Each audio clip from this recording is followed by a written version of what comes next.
Hello, and welcome back to another update for the Vallow Daybell case for February 3rd of 2021. This is a side note story today, not directly involving Lori or Chad, but in regards to Brandon Boudreaux.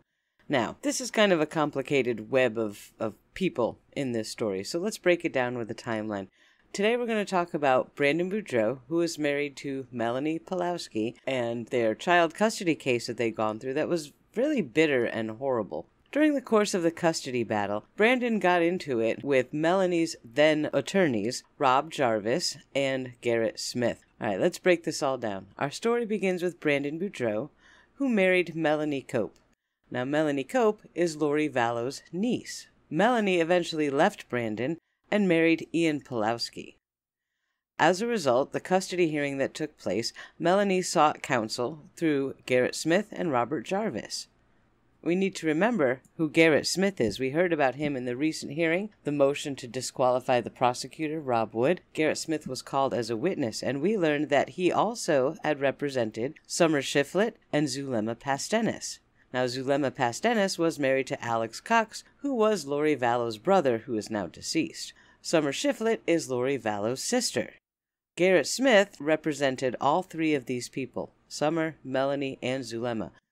Quite a coincidence, don't you think?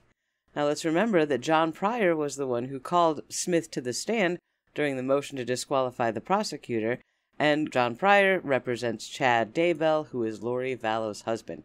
So this is a very tangled web that we have of all of these people here, but that's who the players are in this case. Anyway, during the course of the custody battle, Robert Jarvis and Garrett Smith released several statements that were incredibly defamatory about Brandon Boudreaux, and he sued them in court. Okay? He went on a very large defamation lawsuit battle against these two, and ultimately, he has won. Now, as you can see here in the documents on the screen, he won a judgment for $12 million against Smith and Jarvis. I think that's kind of brilliant.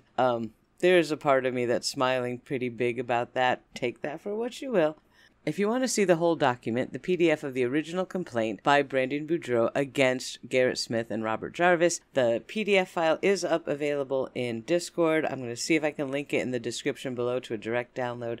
If not, just come on over to Discord and you can grab it. It highlights all of the allegation. It shows the statements that were issued by Robert Jarvis's office, in which they say all kinds of things about Brandon, whether they're true or not. Brandon says they're not. But clearly, Jarvis and Smith would not have settled to the tune of $12 million if they thought that they actually had a case to defend themselves, which clearly they don't. So, very interesting. Congratulations to Brandon.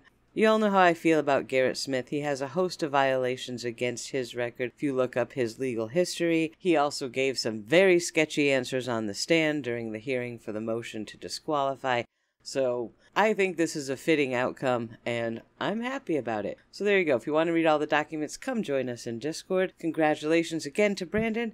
And that's all the news we have for you today. We're watching for a bunch of things. Don't forget, on the 17th, we should have the motion to compel hearing, and I'll bring that to you live. Until then, please subscribe to the channel, ring the notification bell. You can follow me on Patreon or become a channel member for behind-the-scenes content. And you can always join us in Discord, which is totally free to use. And I will talk to you all soon. Until then, stay safe out there.